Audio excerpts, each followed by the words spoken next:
la quantité qu'il faut mesurer, découper si c'est frais. Et après, maintenant, on montre là les différentes étapes d'application. Donc, et lorsqu'on montre ces différentes étapes d'application à qu'on utilise les différentes quantités qu'il faut, soit des 1000 litres de la solution pour un seau de 15 litres, et on montre comment est-ce qu'on peut faire des différents récipients. L'une des choses, par exemple, pareil, on prend pour les feuilles de tabac, c'est vrai que l'une des choses que moi j'ai, par exemple, apprécié sur ce document qui peut être une valeur ajoutée, ici, c'est quoi? C'est que si, par exemple, je décide de prendre du piment que j'associe avec les feuilles de Nîmes, par exemple, que j'associe avec les feuilles de papaye et les feuilles de citronnelle, parce que ici, là, je veux montrer, voilà, feuilles de papaye et les feuilles de citronnelle. Pourquoi ça devient intéressant? Ça devient intéressant parce que les feuilles de Nîmes et les feuilles et le piment, eux, ils vont pouvoir permettre de lutter contre les ravageurs à titre curatif. Alors que lorsque j'utilise les feuilles de papaye, c'est à titre préventif et curatif contre quoi? Les fongicides, les maladies, les champignons. Donc, les différents champignons qui sont donc importants. Et si j'utilise par exemple les feuilles de citronnelle, c'est la citronnelle, elle va généralement lutter contre les bactéries, les maladies bactériennes. Donc, vous voyez que un mélange d'un, deux ou de trois éléments bien ordonnés, bien calculés, permet à ce qu'on élargisse le spectre d'action pour lutter contre les différents champignons et les maladies et ravageurs au même moment. C'est la raison, c'est ça qui fait un peu la beauté donc de ce document. Et puis, pour moi, il était question de pouvoir partager avec vous un peu ces différentes recettes-là, parce que je voulais, à partir de ça, vous puissiez voir comment est-ce que ces éléments sont combinés de manière individuelle. Et puis, dans le module de biopesticides, les vidéos dont je mettrai à votre disposition seront donc la combinaison de plusieurs de ces éléments. Par exemple, lorsqu'on parlera de apichi, ça serait la combinaison de l'ail, du piment, plus de l'alcool éthylique, qui sont des vidéos qui montrent comment est-ce qu'on le produit de A à Z. Ah, par exemple, lorsqu'on parlera des cultures, des éléments pour lutter contre donc, les différentes maladies et ravageurs, vous pouvez donc savoir comment est-ce que vous pouvez donc combiner ces différentes plantes-là, leur utilisation, qu'elles se soient faites de manière individuelle ou en groupe. Mais il est important de pouvoir connaître donc les différents rôles et propriétés de chacun de ces éléments-là. En quoi est-ce que tel élément est important? En quoi est-ce que le purin est important? En quoi est-ce que les feuilles de papaye sont importantes? Et puis même, dans, euh, dans ce document, ceci, si vous me permettez, je vais vous présenter un autre là.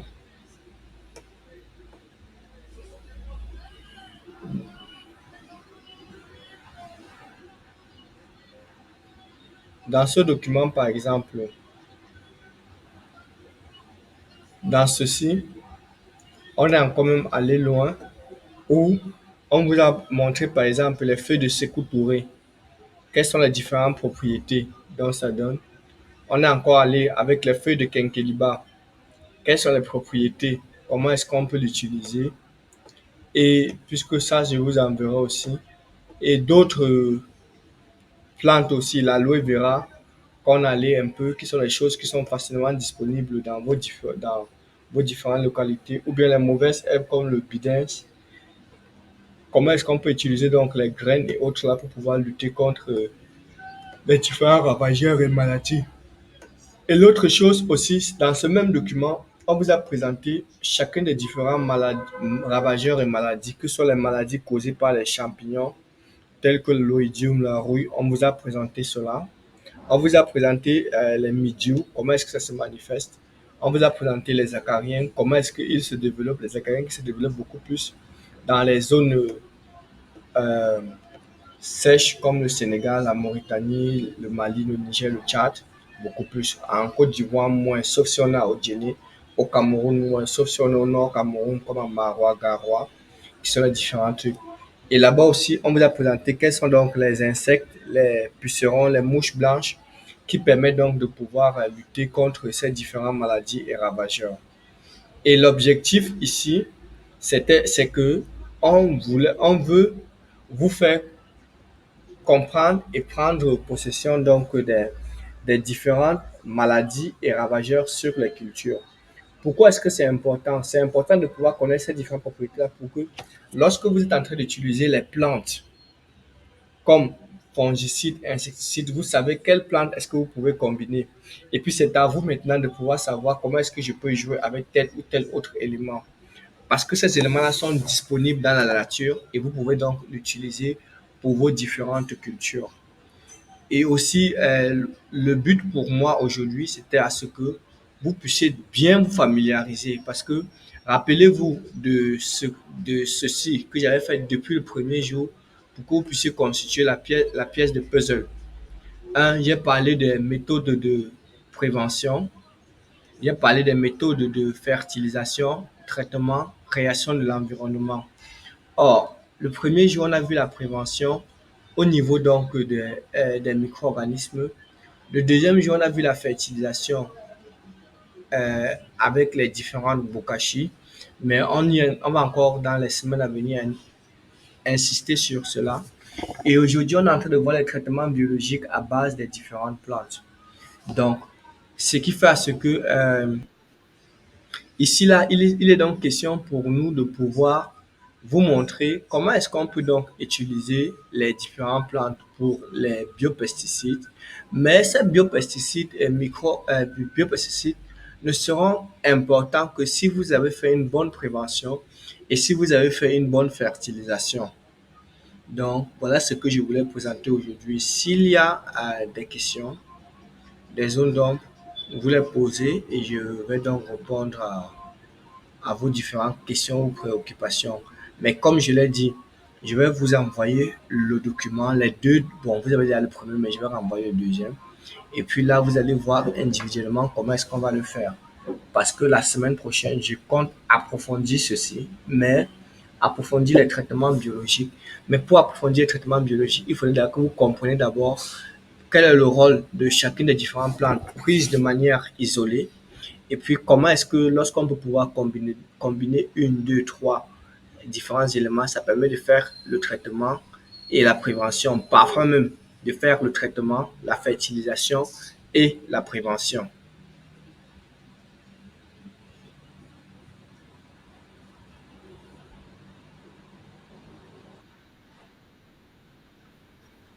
Oui,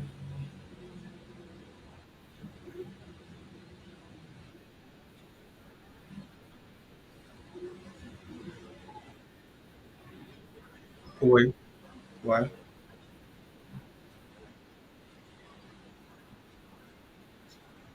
Mhm.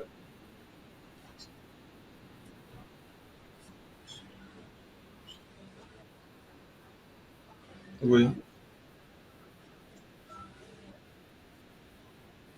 oui,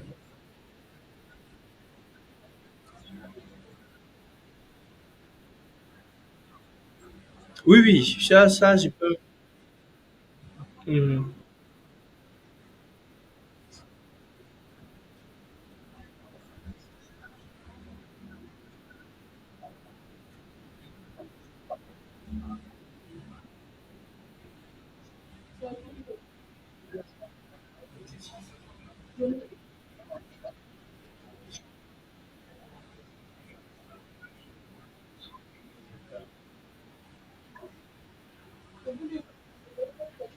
Oui.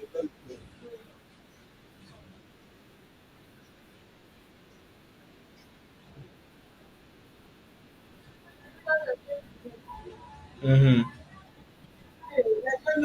Tout à fait. Oui, oui.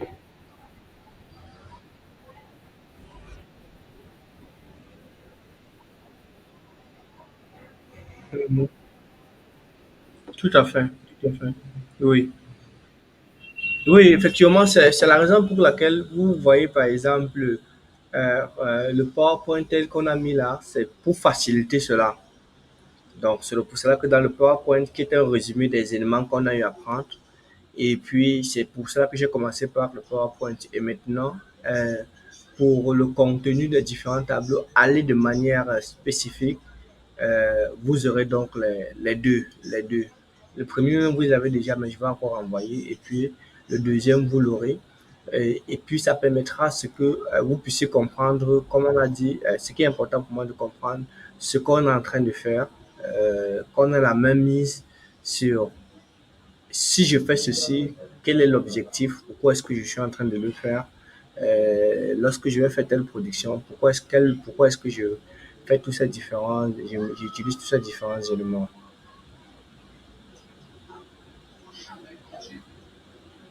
Quelqu'un d'autre a une question?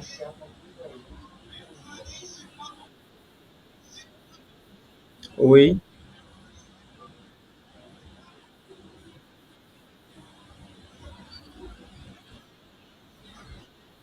oui.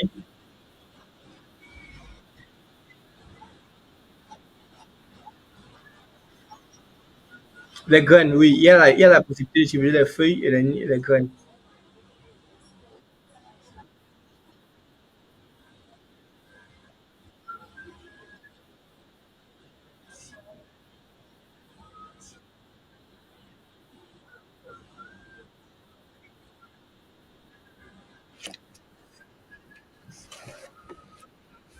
Ok, d'accord, oui. Il y a la possibilité donc d'utiliser aussi l'huile de Nîmes.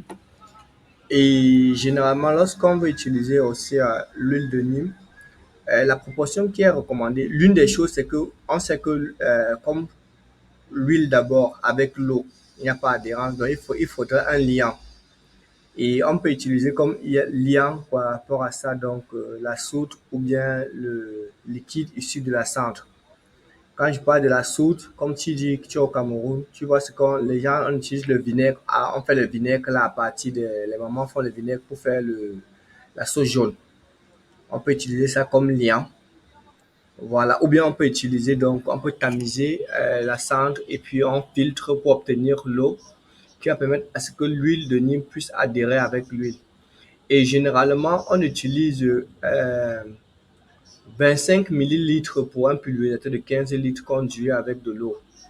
Donc 25 millilitres de l'huile de Nîmes pour un pulvérisateur de 15 litres. Et puis on mélange avec un liant qui peut être le vinaigre traditionnel qu'on utilise pour le tarot ou bien qui peut être donc une solution à base donc de cendre, la solution à base de la cendre qu'on a tamisée. On va juste mélanger pour que l'huile puisse adhérer au truc et on pulvérise. Donc, dans le truc, on a parlé même des graines, même dans le document, on a aussi parlé aussi même de cette huile, aussi de ces graines-là. Mhm. Oui, c'est bon, t'es sûr maintenant.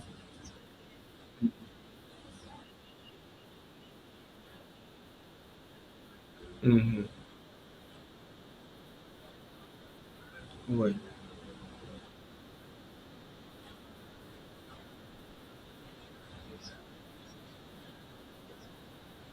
oui.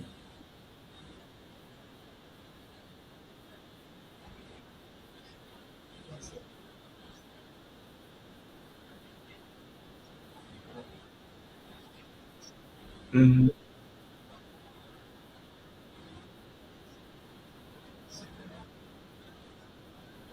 Mhm. Oui.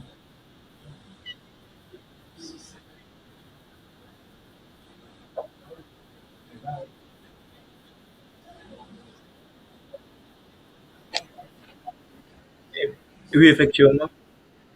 Mhm. Oui, oui, oui.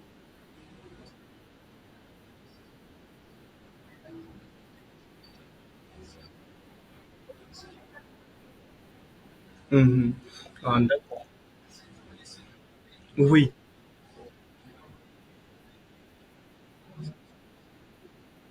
Mhm.